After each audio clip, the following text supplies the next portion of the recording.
ከዋጀን በኋላ ለአምላካችን መንግስት ካህናትና ነገስታት አደረገን ይልና በምድርም ላይ በሰማይ ላይ በምድርም ላይ ይነግሳሉ ብሎ ይናገራል። የክርስቶስ ትምህርት ሰዎች በፍጹም ነፃነት እንዲመላለሱ ያደርጋቸዋል።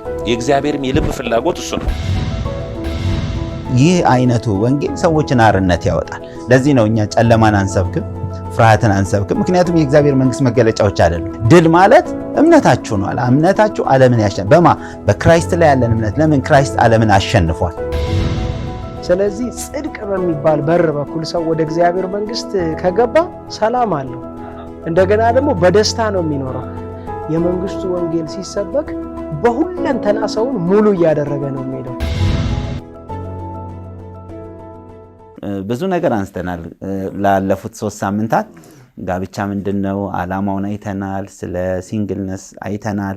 እንዴት ደግሞ እንገንባው ብለን እንዴት መገንባት እንዳለበትና ባለፈው መጨረሻ ላይ ደግሞ እግዚአብሔር ደግሞ ስለ መፋታት ወይ መጽሐፍ ቅዱስ መፋታትን በምን መልክ ነው የሚያየው የሚለውን አይተናል። ለመፍረስ ምክንያት የሚሆኑትንም ነጥቦች ስናነሳ ነበር።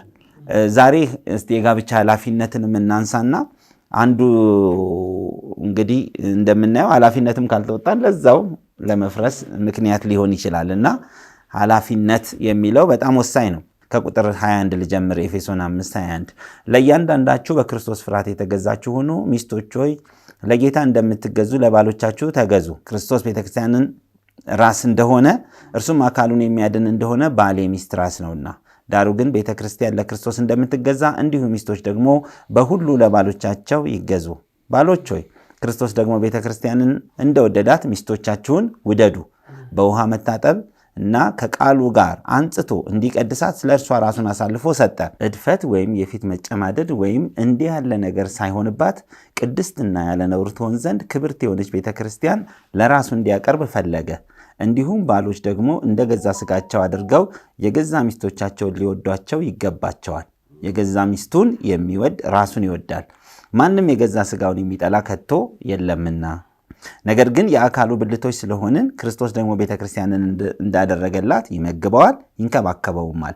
ስለዚህ ሰው አባትና እናቱን ይተዋል፣ ከሚስቱም ጋር ይተባበራል፣ ሁለቱም አንድ ስጋ ይሆናሉ። ይህ ምስጢር ታላቅ ነው። እኔ ግን ይህን ስለ ክርስቶስ ስለ ቤተክርስቲያን እላለሁ። ሆኖም ከእናንተ ደግሞ እያንዳንዱ የገዛ ሚስቱን እንዲህ እንደራሱ አድርጎ ይውደዳት፣ ሚስትም ባሏን ትፍራ ይልና ምዕራፍ 6 ቁጥር 1 ደግሞ እንደዚህ ይላል፣ ልጆች ሆይ ለወላጆቻችሁ በጌታ ታዘዙ፣ ይህ የሚገባ ነውና። መልካም እንዲሆንልህ ዕድሜን በምድር ላይ እንዲረዝም አባትና እናትን አክብር፣ እርሷም የተስፋ ቃል ያላት ፊተኛይቱ ትእዛዝ ናት።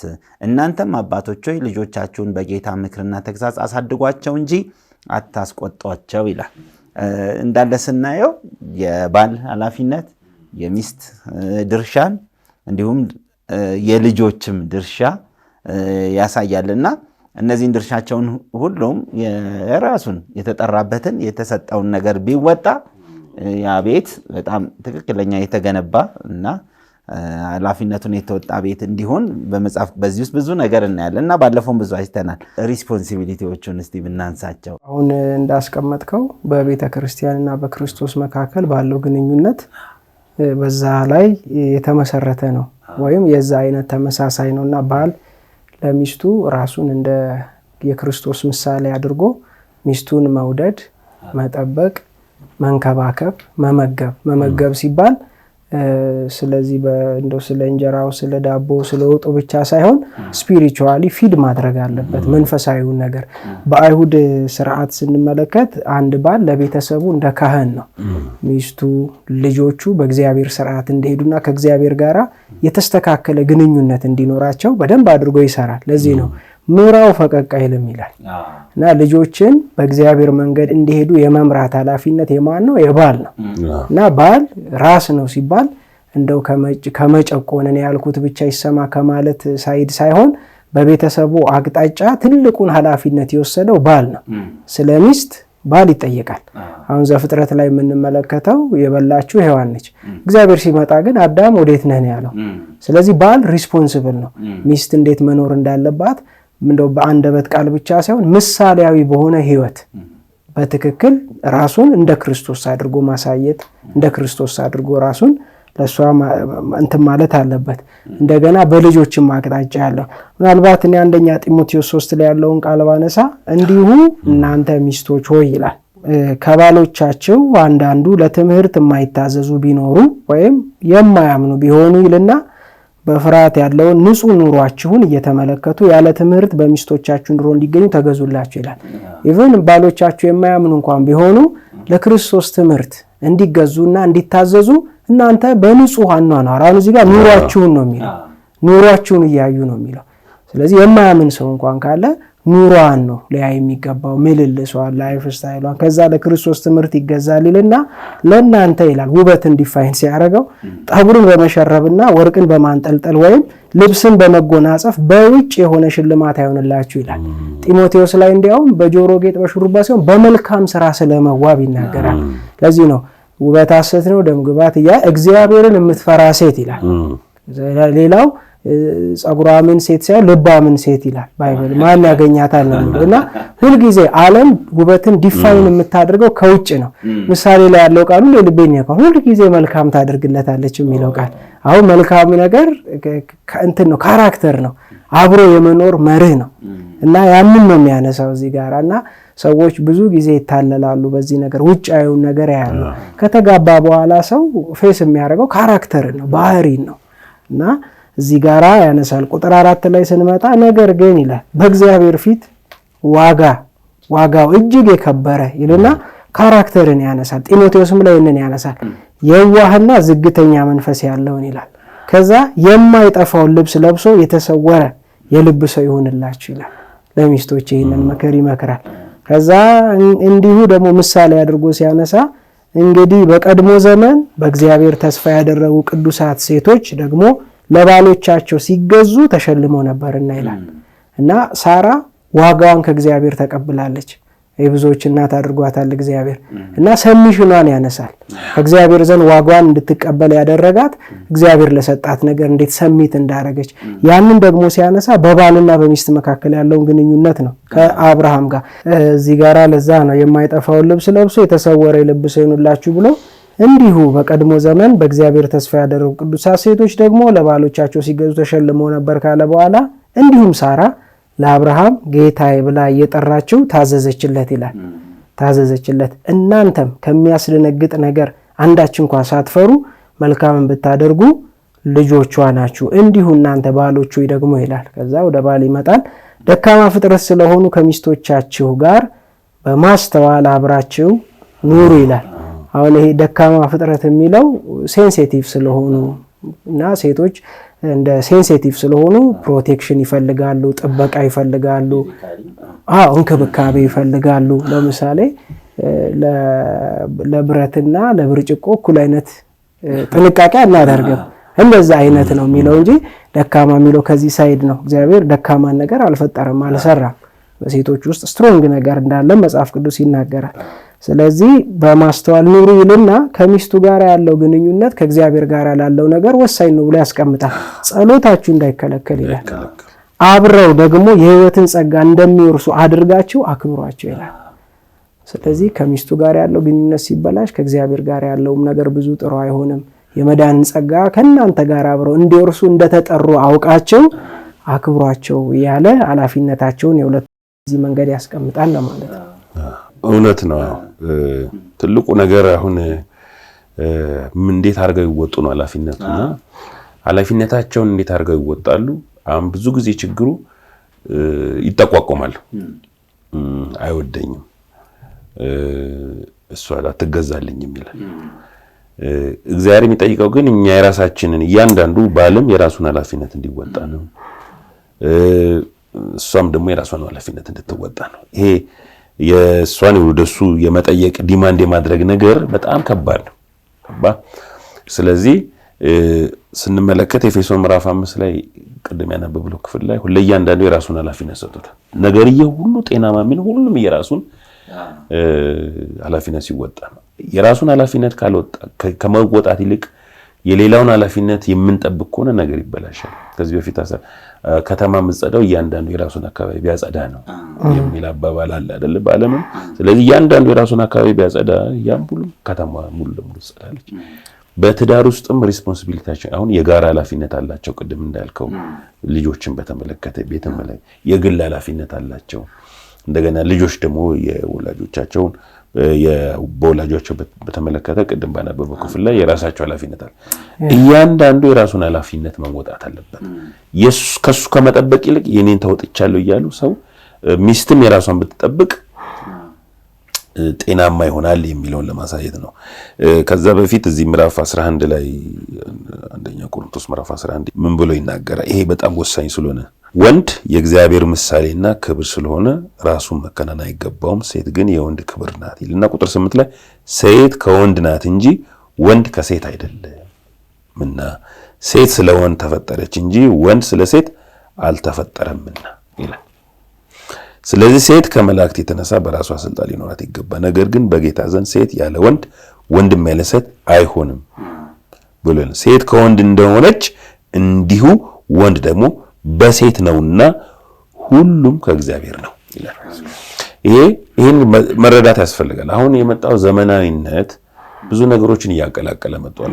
ባለፈው ፓስተር ያዕቆብ በሬዲዮ የሚነገረው ይሄ ሰው ለአመጽ ሴቶችን የሚቀሰቅስ ወንዶችን ለአመጽ የሚቀሰቅስ ዘመናዊ የሚባል ይሄ እኩልነት የሚባል ይሄ ፍቅርና ሪስፖንሲቢሊቲን ሳይሆን በቃ አለ አይደለ ሁልጊዜ ወደ እሱ ውድድር አይነት ነገር እንዲፈጠር ይሄ እዚህ ጋር ግን እንደ ፕሪንሲፕል ተቀምጠው ወንድ የእግዚአብሔር ምሳሌ ነው ካለ መገዛት የሚባለው ነገር ከዛ ጋር መገናኘት አለበት እና ሚስት ሆና ስትመጣ ኑሯ ሁሉ በመገዛት ነው የሚሆነው ማለት ነው። መገዛት ማለት ይሄ መቀጥቀጥ አይደለም፣ መጨቆን ማለት አይደለም። ይሄ የፍቅር መገዛት ልክ አሁን እኛ ለእግዚአብሔር ምንገዛው እግዚአብሔር እየቀጠቀጠን አይደለም። እግዚአብሔር እኮ የእግዚአብሔር ፍቅር እኮ በምንም የማይለካ ነው። ግን እግዚአብሔር ከኛ ምን ይፈልጋል? መገዛት። ወይም እንውሰድና ኢየሱስ ክርስቶስ በተላከ ጊዜ ተልኮ ወደ ምድር ሲመጣ ያለው መገዛትን እንውሰደው። የዛ አይነት ሰሚሽን ይፈልጋል። ሰሚሽን ማለት with love and willfulness በፍቃድና በፍቅር የምናደርገው እንደው ለእግዚአብሔር የምንገዛው እግዚአብሔር ይቀስፈኛል ይቆጣኛል ስለምንል ሳይሆን ስለምንወደው እንገዛለታለን። አባት እኮ ሆንኩሽ መፈራቴ ወዴት አለ እንደሚለው ይሄ መገዛት ማለት ምንድነው? እሱን የቤቱን የበላይ እንደሆነ አስቦ ለሱ የሚገባውን ክብር መስጠት፣ አክብሮት መስጠት፣ መታዘዝ። ይሄን ተርሚኖሎጂ ነው ቅድም ያነበብነው። ታክብረው፣ ትፍራው፣ ትገዛለት የሚለው ነገር እንዳጣች እንደተጎዳች አይደንቲቲዋን እንዳጣች ሚስት ማሰብ የለባትም። ያንን አስባ አድርጋ ነው የገባችው። ጤነኛ ነው የሚሆነው። እንደውም ስለ መገዛት ሲናገር በተለይ ያላመነ ባል ያላት ሴት አለ ቅድምም በመገዛት ህይወቷ ልትማረክ ትችላለች። መገዛት አይጨቁንህም። መገዛት የሚጨቁን አድርገው የሚወስዱ ሰዎች መገዛት ይሄ እኛም አልበገሬነን አናለብኝነት መጥፎ ነው። ይሄ ሴትነት የተደፈረ አይደንቲቲ የተደፈረ ማንነቴ እኔ ነኝና ፍጹም እኔ ነኝና ይሄ አይነት ተርሚኖሎጂ ባለማችን ስላለ አንቺ የገሌ ልጅ እንዴት አርፈ ትዳር ስለሆነ ነገር ይሄ አይነት ስሜት ሊገባት አይገባ። አንዴ ራሷን ሰጥታለች። እንደውም ባለፈው ስትናገር ምንድነው የሚለው? እስር ቤት ነው ይለዋል። ትዳርን ታስረሃል። በሚስት ታስረህ እንደሆነ መፋታት ነው። በሚስት ታስረህ እንደሆነ ታስረዋል። ስለታሰረው እንደ ታሰረ አድርጎ መቁጠር አለበት። እንደውም ጳውሎስ ስለዚህ ይመስለኛል እንደው ነፃነት እንደው ባላገባ ጊዜ ነው ኢንዲፔንደንት የምትሆን። ባገባ ግን ይሄ ብርጭቆና ባርነት ሳይሆን እስራት የሚለው ሪስፖንሲቢሊቲ አንዴ ከገባ በኋላ ሪስፖንሲቢሊቲ ተረክባ ከእግዚአብሔር ዘንድ ሪስፖንሲቢሊቲ እሷን የመምራት ቅድም ያዕቆብ እንዳለው የማስተማር የማንጻት የመንከባከብ አይደለ ኃላፊነት አለበት። ያንን የኃላፊነቱን መወጣት አለበት። አለበለዚያ ሌላ ነገር ነው የሚመራት፣ ሌላ ነገር ነው የሚወስዳት። ኤክስፖዝድ ደካማ ነች እንዳለ ስለ ስሜት ነው ሊሆን የሚያወራት። ስለዚህ አሁን አንዴ ከገባሽ በኋላ እነዚህ ይሄ ተቋም ጤነኛ እንዲሆን እያንዳንዱ የራሱን ኃላፊነት መውጣት አለበት። ባል ወርዶ የሚስትን ስራ መስራት የለበት፣ የሚስትን ኃላፊነት መውሰድ። ልጆች የባልን ስራ መስራት የለባቸው፣ ሚስት የልጅ ስራ መስራት የለባት። ቤተሰብ ጤነኛ እንደሆነ እያንዳንዱ ዲፓርትመንት በተቋም ውስጥ የራሱን ኃላፊነት ከተወጣ ተቋሙ ጤነኛ ይሆናል። እያንዳንዱ አካባቢ ከጸዳ ከተማ ጠቅላላ አካባቢ ይጸዳል። ስለዚህ ሪስፖንሲቢሊቲን ካወቅን በኋላ መጠቋቋም እሱ እኮ ቢወጣ እኔም እኮ አደርጋለሁ ኖ አንተ ተውጣ እሱ ባይወጣ የራሱ ድርሻ ነው። ምክንያቱም ያላመነ ባል ያላመነ ሴት የሚለው እሱ ቢለይ እንጂ አንቺ አትለይ ምክንያት ፈጥረሽ የሚለው ሪስፖንሲቢሊቲሽን ተወጣ። አያምንም ብለሽ እንደፈለግሽ እኔ አንዳንድ ጊዜ ክርስቲያን የሆኑ ሚስቶች አንዳንድ ባሎቻቸው በጌታ ያልሆኑ ሚስቶች በክርስትናው የእግዚአብሔርን ዕውቀት የእግዚአብሔርን ቃል ስለሚያውቁ ባሎቻቸውን ጀጅ ያደርጋሉ። አያውቅም እንትን ያደርጋል እያሉ ጀጅ ያደርጋሉ። ሮንግ ነው። አጋንንት በዛ በኩል ይዋጋኛል ይላሉ ብዙ ነገር ነው። ግን ለማያምን ባሏ በምንድን ነው እሱን የምታድነው? በመገዛት መገዛት ፕሪንሲፕል ነው። ክርስቲያን ስለሆነች ከሱ የላቀች እንደሆነ ማሰብ የለባት። ኢቭን ባልየውም በቃ እንትን መሆን የለበት ፍቅርን መንሳት የለበት። ክርስቲያን አይደለችም ብሎ ፍቅርን መንሳት የለባትም። ክርስቲያንን የመውደድ የመንከባከብ ፍቅርን የማሳየት ኃላፊነት አለባት። ኢምፖዝ አናደርግባቸው። ግን አይተው ያንን ህይወት አይተው ምን ታውቃለህ እኮ ነው እሷ ወደ ጌታ መምጣትም ትችል በዚህ ስለዚህ ሪስፖንሲቢሊቲን መወጣት ጤነኛ እንደሚያደርገው ሃውስሆልዱን ቤቱን ጤነኛ እንደሚያደርገው ይሄ ምልክት ነው ማለት ይሄኛው ያላመነ ባል ያላመነ ሚስት ያላቸው ሰዎች ሚስቶቻቸው እንዲመጡ ወደ ጌታ እንዲመጡ የማድረግ ሰብከን እጅ በማስጫን አንዳንድ ጊዜ አንዳንድ ሴቶች በቃ ሲጫንበት እስቲ በቃ ማታ በመጥበጥ አሁን ላውድ አድርገው መዝሙር መክፈት ላውድ አድርገው ቻናል በመክፈት ያበሳጫቸዋል። ይሄ ፕሮቮካቲቭ ነው። መገዛ የሚያስፈልገውን አታርግ ህይወቷን ከውስጥ ያወጣት ባሎችም እንደዚሁ አይነት መሆን የለበትም። ይሄ እያንዳንዱ ሪስፖንሲቢሊቲ ነው መወጣት አለበት የሚለውን ያዕቆብ ይላል ለመጨመር ነው። በጣም የሚገርም ነው። እንደው ኮሚኒኬሽንም ስታየው ኮሚኒኬት የሚያደርጉበት መንገድ እንዳልከው በጣም እንደ እግዚአብሔር ቃል መቼስ የማይፈታው ነገር የለም። የእግዚአብሔር ቃል አሁን የሚጠቅመን ትዳራችንም ላይ አሁን እርስ በርሳችሁ እውነትን ተነጋገሩ ቢል እውነት ብለን የምናስበው ምንድን ነው? እኛ የእግዚአብሔር ቃል ሰው እንደ እግዚአብሔር ቃል ከተናገረ እውነትን ተናግሯል ማለት ነው። እና ያው የእግዚአብሔር ቃል ምንድን ነው? ለሁሉ ነገራችን መፍትሄ ነው እና ራሱ መርሆቹን እንኳን አፖስትል አሁን አንተም ስታወጣ የነበረ እኮ ከቃል ነው። መርሆች ከእንትን አይወጡም። ከልምድ ከሆነ ነገር ከተለያየ ነገር ተነስተን አይደል። መርህ የእግዚአብሔር ቃል ነውና ሰው እንደ እግዚአብሔር ቃል መኖር ከቻለ ትክክለኛ ህይወት ይኖራል የሚለውን እንደው ላንሳ ብዬ ነውና ኮሚኒኬሽንም ላይ ተግባቦት የምንለው በጣም ወሳኝ ነውና አሁን አንዳንዴ በጥል ምክንያት ክርክር ምን የተለያየ ነገር ቢነሱ እንኳን ሃንድል የምናደርገው ይሄ ሰሚት ማድረግ ላቭ ውደዳት የሚለው እሷም ደግሞ ትገዛ የሚለው ያ ቃል በልባችን ካለ ክርክርን ምን ጠብን ሁሉ አልፎ መሄድ ይችላል። ከነዛ በላይ ነውና ኮሚኒኬሽናችንን የሚገታብን ያለንን ተግባቦት የሚቆርጥብን ነገርን ማጥፋት እንዳለብን እንደው ይታየኛል አሁን ካነሳ ነው አንፃርና ኮሚኒኬሽን ደግሞ ከጠፋ ህይወት ጠፋ ማለት ነው። ባልና ሚስት ካልተነጋገርኩ ህይወትን አይቀባበሉ ማለት ነው። በቃል ውስጥ ህይወት አለ። ስለዚህ ስፒሪቹዋል ነገር መነጋገር በንግግር ውስጥ በድርጊት ውስጥ ሁሉ እሷም ሰሚሽኗን ብታሳይ እሱም ደግሞ በሚያደርገው ድርጊቶች በንግግር ውስጥ ሁሉ መውደዱን ቢያሳይ ልጆችም እንደዚሁ የልጆችም ኃላፊነትም አንስተናል ከቃሉ እነሱ እጅግ መልካም ነውና እስቲ ፓስተር ያዕቆብ ወደ አንተም ልምጣና በባልና በሚስት በልጆች መካከል ያለው እንደው የኮሚኒኬሽኑ ይዘትን እንደው ማጠቃለያም ይሆነናል እነሱን እሺ ቀደም አፖስቶል ፍፄ አንስቷል። ለምሳሌ በአንድ ሀገራት መካከል ያለውን ግንኙነት የሚያጠናክሩት አምባሳደሮች ናቸው እና በጣም ከባድ ወደ ጦርነት ውስጥ ሲገቡ ሁለቱም አምባሳደሮቻቸውን ከዛ ላይ ያነሳሉ። አሁንም ምን ለማለት ፈልጌ ነው በባልና በሚስት መካከል ያለ ግንኙነት እየተጎዳ ሲሄድ ለምሳሌ የማያምን ባል ካለ ኮሚኒኬት የምታደርግበት ወይ እንደ እግዚአብሔር ቃል ካልሆነ ስለ እግዚአብሔር ስለ መንፈሳዊ ነገር ስለ ወንጌል ያለው መልካም ጅማሬ ይጠፋል ከውስጡ። ከዛ እንዲያውም አታክ ማድረግ ይጀምራል፣ መቃወም ይጀምራል፣ ሪጀክት ማድረግ ይጀምራል። እና የሰውን አሁን ጴጥሮስ ያስቀመጠው ኑሮን ነው በመልካም አኗኗራ ሰሚት ታርግ ይላል። ያንን ብታረግ ባለ ወደ ጌታ ይመጣል ይላል። ሁለተኛው ነገር ደግሞ ዋጋዋንም ከእግዚአብሔር ወይም ሽልማቷን ከእግዚአብሔር ትቀበላለች ይላል። በባልም አቅጣጫ ደግሞ ስንመለከት ይህን ተመሳሳይ የሆነ ነገር ነው የሚያነሳው። አያስመርር ይላል፣ ሚስቱን አያሳዝን ይላል። ያን ካደረገ ጸሎቱ ይሰማል ይላል። ከእግዚአብሔር ጋር ያለው ግንኙነት ስሙዝ ይሆናል ይላል። ስለዚህ ትዳርንም ስንመለከት ክርስቲያናዊ ሕይወት የሚባል ላይ ነው የተቀመጠው። ክርስቶስን መምሰል ለተቃራኒው ሳይድ ብሌሲንግ ነው። እንደገና ደግሞ ለራስም ጭምር ይሄ አስፈላጊ ነገር ነው። ሌላው ልጆችን በተመለከተ ብዙ ጊዜ ልጆች ኒዳቸው ከተሟላ ከዛ ያለፈ ነገር አላቸው ብለው ወላጆች አያስቡም። ከበሉ፣ ከጠጡ፣ ከለበሱ፣ ጥሩ ትምህርት ቤት ከተማሩ በቃ አለቀ ሁሉ ነገር ተሟልቶላቸዋል ብለው ያስባሉ። ነገር ግን በራሳቸው ወደ መወሰን በራሳቸው ወደ መኖር ደረጃ ላይ ሲደርሱ የማይሆን ዳይሬክሽንን ተከትለው ይሄዳል። ስለዚህ ልጆች በእግዚአብሔር ቤት ነው ማደግ ያለባቸው። አንዳንዴ ትናንሽ ልጆች ይሄ ማስተዋል አላቸው፣ ወላጆች የላቸውም። ኢየሱስ እንዳለው በአባቴ ቤት ኖር ዘንድ እንዲገባኝ አታውቁምን አለ። ስለዚህ ልጆች በክርስቲያን ፋሚሊ ወይም በቤተ ክርስቲያን ውስጥ ነው ማደግ ያለባቸው። የልጆች ህብረት ከተበላሸ ነገ የትዳር ምርጫቸው ይበላሻል።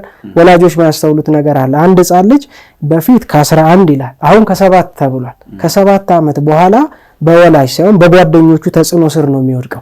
ስለዚህ በቤተ ክርስቲያን ውስጥ ልጆች አድገው ክርስቲያን ጓደኞችን ካላፈሩ በማይመች አካሄድ ይጠመዳሉ፣ በተበላሸ ነገር ውስጥ ይጠመዳሉ። ስለዚህ ወላጆች ልጆቻቸው በየት ማደግ እንዳለባቸው፣ ምን አይነት ጓደኞች ሊኖራቸው እንደሚገባ ከሚበሉት፣ ከሚጠጡት፣ ከሚለብሱት በላይ ዕውቀታቸው ደግሞ በእግዚአብሔር ቃል መታደስ እንዳለበት ማሰብ አለባቸው። ከዛስ የሚሄዱበትን መንገድ ከወላጆቻቸው ጋር እስካሉ ድረስ ነው የሚማሩት። ከዛ በኋላ በተማሩት መንገድ ይሄዳሉ። ኢቭን የልጆች የትዳር ምርጫ የሚበላሸው ከወላጆች ስህተት የተነሳ ነው። መርቸው ሳተብኝ የሚባል ነገር የለም። ኖራው ፈቀቅ አይልም ነው የሚለው። መጀመሪያ እዚህ ላይ ወላጆች ስቴብል መሆን አለባቸውና በተለይ በዚህ ዘመን አሁን ድሮ ከሰፈር ውስጥ ካሉ ልጆች ጋር አትግጠም፣ ከሚሳደቡ ጋር አትግጠም የሚባል ምክር ነበር። አሁን ግን ኢቭን በጣም ብዙ መልካም ያልሆኑ ነገር ወዳለበት ትምህርት ቤት ወላጆች ልጆቻቸውን ይልካሉ። ልጆች ባሉበት አቅጣጫ ያለውን ክፉ ነገር መከላከል የሚችሉበት እውነት በውስጣቸው ከሌለ በዛ በክፉ ነገር ልባቸው ይወረሳል። ከዛስ በኋላ ይጠፋሉ። እና ወላጆች እዚህ ላይ በጣም ማሰብ አለባቸው። ልጆችን በእግዚአብሔር ምክርና ተግዛዝ ማሳደግ የእግዚአብሔር ምክርና ተግዛዝ ማን ነው? ቃሉ ነው። መጽሐፍ አባት የሚወደው ልጅ ይቀጣል የሚለው አንድ ትርጉም ላይ ኮሬክት ያደርጋል ነው የሚለው። ልጆች ሲስቱ ኮሬክት የሚደረጉት በእግዚአብሔር ቃል ነው። እና ይሄ ወርድ አባት ፋሚሊን ፊድ ማድረግ፣ ህፃናትን መመገብ። ከኔት ያሉትን ተናግሬ ልጨርስ። ሁልጊዜ ልጆቼን አስቀምጥና የእግዚአብሔርን ቃል አነብላቸዋለሁ እና የእግዚአብሔርን ቃል በማነብላቸው ጊዜ ያንን ቃል የመታዘዝ ፍላጎት በውስጣቸው ይፈጠራል። ቃሉ ራሱ ያንን ነገር የመታዘዝ ፍላጎት በውስጣቸው እና እውነትን እንዲከተሉና እንዲታዘዙ ማድረጉ በዚህ መንገድ ነው እንጂ ሁልጊዜ በማስቆጣት ልጆችን መረርተኛ በማድረግ። አሁን ደግሞ በዘመናዊ መልኩ የመጣ ነገር አለ። በፊት መግረፍ ነበር ያስፈልጋል እሱ። አሁን ደግሞ መከልከል። ልጅ የሆነ ነገር ሲያደርግ ለምን እንደሳተ አያውቅም፣ ወዴት መሄድ እንዳለበት አያውቅም። የሆነ ነገር በመከልከል ልጆችን መረርተኛ ማድረግ ይሄም አያስፈልግም። ከመከልከልም ከመቅጣትም በፊት ከማረምም በፊት ትክክለኛውን ዳይሬክሽን እንደ እግዚአብሔር ቃል ማስያዝ ያስፈልጋል ማለት ነው። እንግዲህ ፋሚሊ በጣም ትልቅ ተቋም ነው። ከመጀመሪያ ማስተና ፋሚሊ ባልና ሚስት ከዛ የሚወለዱ ልጆች አሉና ልጆች ከጠባቂ በታች ከሞግዚት በታች ካል ጀምሮ ቅድም እንዳለው ይከተላል የሚያዩት ነገር አለ እና እንደውም ምን መጣብኝ ከቃል በላይ ህይወትን ነው የሚያዩት ልጆች፣ ላይፍን ነው የሚመለከቱት እና በላይፋችን የምናስተው ከቃላችን ከምናስተው በላይ ያሰጣቸዋል ልጆችን እና በጣም ኦብዘርቫቲቭ ናቸው ልጆች ከወላጆችን እና ወደ ጋራ ኃላፊነት ከመውጣታችን በፊት ፖል የተናገረው ለጢሞቴዎስ የተናገረው ቃል እንደ ፕሪንሲፕል ለቤተሰብ የሚጠቅም አንተ ግን ትምህርቴን፣ አካሄድን፣ ዓላማዬን፣ እምነቴን፣ ትዕግስቴን፣ ፍቅሬንና ጽናቴን ሁሉ ታውቃለህ። አልደበቀውም ማለት ነው። ታውቃለህ ስደቴን፣ መከራዬን፣ በአንጾኪያም በኢቆንዮንም በልስጥራንም የደረሰብኝ ሁሉ የታገስኩትንም ስደት ታውቃለህ። ጌታ ከነዚህ ሁሉ አዳነኝ ይላል። ስለዚህ በሌላም ስፍራ ተከተል ይለዋል። አካሄዴን፣ ትምህርቴን፣ ጽናቴን አይደለ ፍቅሬን ተከተል የሚለው ነገር። ስለዚህ ልጆች መከተል ያለባቸው የህይወት ስንቅ የሚሆንላቸው የመጠበቅ የሚችሉት በወላጆቻቸው ትምህርት ብቻ ሳይሆን አካሄድም ጭምር ነው። ላይፍ ነው ህይወታቸውንና መጠንቀቅ ወላጆች አለባቸው። እንደው ወደ ጋራ ሚና ልምጣና አጠቃላይ the whole family ሊኖረው የሚገባው ቆላስያስ ላይ የተናገረው ፖል የተናገረው ቃል በጣም እንግዲህ እንደ እግዚአብሔር ምርጦች እንግዲህ ለጋራ ነው። እንደ እግዚአብሔር ምርጦች ቅዱሳኑ ናችሁ፣ የተወደዳችሁ ናችሁ።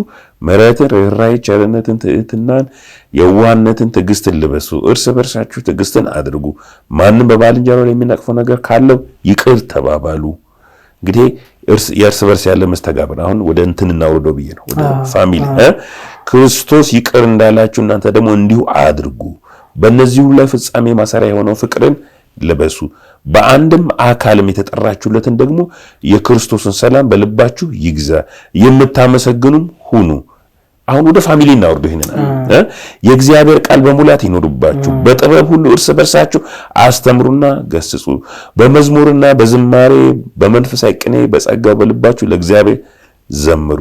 እግዚአብሔር አብን በእርሱ እያመሰገናችሁ በቃል ቢሆኑ በስራ የምታደርጉት ሁሉ በጌታ በኢየሱስ ስም አድርጉት። ይሄ ብሩር ነው። ይሄ መንፈሳዊ ላይፍ ይኑራችሁ። ከጥቅስም ባለፈ ላይፍ ፋሚሊ ውስጥ ይታይ። ለዛ ስሩ። የእግዚአብሔር ቃል በሙላት ይኑርብ። እርስ በርሳችሁ ይቅር ተባባሉ። ይሄ በፋሚሊ ውስጥ ሊታይ የሚገባ ነገር ነው ካለ በኋላ ቁጥር 18 ላይ ባጭሩ ልክ ኤፌሶን ላይ እንደተናገረው ሚስቶቹ በጌታ እንደሚገባ ለባሎቻችሁ ተገዙ። ባሎች ሆይ ሚስቶቻችሁን ውደዱ አይደለ? መራራም አትሁኑባቸው። ይሄ ከላይ ያለው ነገር በህይወታቸው የሚለማመዱ ከሆነ ይሄ ኢዚሊ አፕሊካብል ነው አይደል? ልጆች ሆይ ይህ ለጌታ ደስ የሚያሰኝ ነውና በሁሉ ለወላጆቻችሁ ታዘዙ። በሁሉ ቀላል አይደለም ለልጆች በሁሉ መታዘዝ የሚል ግን ከላይ ያለው ነገር ከተሰራ በጋራ የህይወት ዘይቤ ውስጥ ከገቡ ስፒሪቹዋሊ ከዛስ አባቶች ሆይ ልባቸው እንዳይዝል ልጆቻችሁን አታበሳጯቸው ይላል። ስለዚህ ይሄ ነገር ምን ለማለት ነው?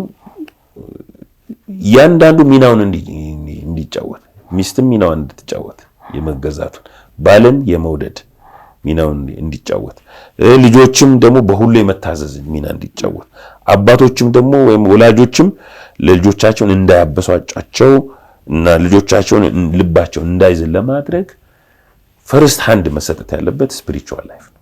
የጋራ ይቅር መባባል፣ የእግዚአብሔር ቃል በሙላት እንዲኖራቸው እዛ ላይ መተጋት አለበት።